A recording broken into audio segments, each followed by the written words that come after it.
ආයුබෝවන් ඔයාලා හැම දෙනාටම අස්වැසුම දෙවනාදියරේ ප්‍රතිලාභී මුදල් බලාපොරොත්තුෙන් ඉන්න ඔබ වෙනුවෙන් තමයි අද මම මේ වීඩියෝ එක අරගෙන එන්නේ.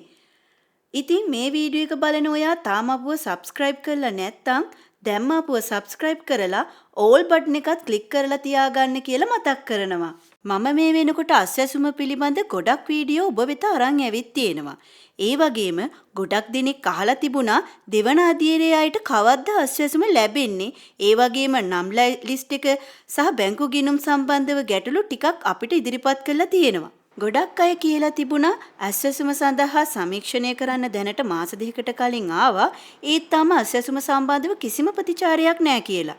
මේ සම්බන්ධව තොරතුරු සොයා බලනකොට මට දැනගන්න ලැබුණේ අස්වැසුම දෙවන අධීරයේ ලිස්ට් එක ජූනි මාසයේ අන්තිම නිකුත් කරන බවයි. ඔයාලට මේ ලිස්ට් එක බලා ගන්න පුළුවන් වෙන්නේ සමාජ සුබසාධන ප්‍රතිලාභ මණ්ඩලයේ කරන වෙබ්සයිට් එකෙන්.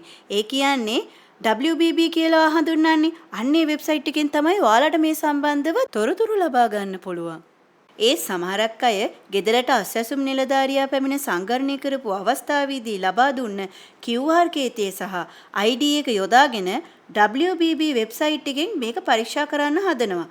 මට කියන්න තියෙන්නේ එහෙම කරන්න එපා කියලා. මොකද ඒ වෙබ්සයිට් එක දැනට බලා ගන්න පුළුවන් අස්වැසුම් සංගණනය කරන්න ආපු නිලධාරියා ඔයාලා ගෙන දාපු තොරතුරු පමණයි. දෙවන අධීරයේ අයට තාම සිස්ටම් එකේ ඔබ තේරිලාද නැද්ද කියන එක බලා ගන්න බෑ. ඔයාලට බලා ගන්න ඕන නම් දෙවන අධීරයේ සිලෙක්ටඩ් ලිස්ට් එක සමාජ සුබසාධන ප්‍රතිලාභී මණ්ඩලයේ වෙබ්සයිට් එකෙන් දැම්මමට පස්සේ තමයි ඔයාලට බලා ගන්න පුළුවන්. ඒ සම්බන්ධව වසමේ ග්‍රාම නිලධාරී හෝ සංවාදන නිලධාරී කාර්යාලයෙන් ඔයාලට විමසීමක් කරන්න පුළුවන් අස්වැසුම සඳහා අපි තේරීපත් වෙලාද ඉන්නේ කියලා.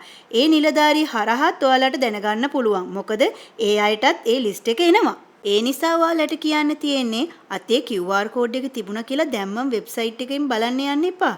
ඒ පිළිබඳ අස්වැසුම් නිලධාරියා මගින් තොරතුරු ලබා ගන්න පුළුවන්. ඒ වගේම ජූනි මාසයේ අන්තිම මේ ලිස්ට් එක දැම්මට පස්සේ ඔයාලට තේරිලාද නැද්ද මොන කාණ්ඩේ යටතේද මුදල් ලැබෙන්නේ ඒ කියලා හැම විස්තරයක්ම දැනගන්න පුළුවන්. ඔයාලට බැංකු ගිණුම් සම්බන්ධව අහපු ප්‍රශ්නවලදී අලුත් සහ පරණ යන ප්‍රතිලාභී කාණ්ඩ දෙකටම දැනට රජයේ බැංකු 4ක් පමණයි අනුමැතිය ලබා දීලා තියෙන්නේ. මහජන බැංකුව, ලංකා බැංකුව, NSB බැංකුව, RTB බැංකුව මේ බැංකු 4 පමණයි දැනට තොරතුරු ඇතුළත් කරන්න කියලා තියෙන්නේ. ඒත් ඔයාලා දැනට පෞද්ගලික බැංකුවක තොරතුරු ඇතුළත් කරලා තියෙනවා නම් බය වෙන්න එපා. මොකද සිලෙක්ටඩ් ලිස්ට් එක දැම්මට පස්සේ අපිට ප්‍රාදේශීය ලේකම් කාර්යාලය හරහා ඒ තොරතුරු වෙනස් කරගන්න පුළුවන්. ඉතින් අද ගෙන ආපු තොරතුරු ඔයාලට ගොඩක් වැදගත් වුණා කියලා මම හිතනවා. මේ සම්බන්ධව නවතුරුම තොරතුරු අවශ්‍ය නම් දැන්ම අපව subscribe කරලා තියාගන්න කියලා මතක් කරනවා. අපි සමග එකතු වුණාට ඔබට ගොඩක් ස්තුතියි.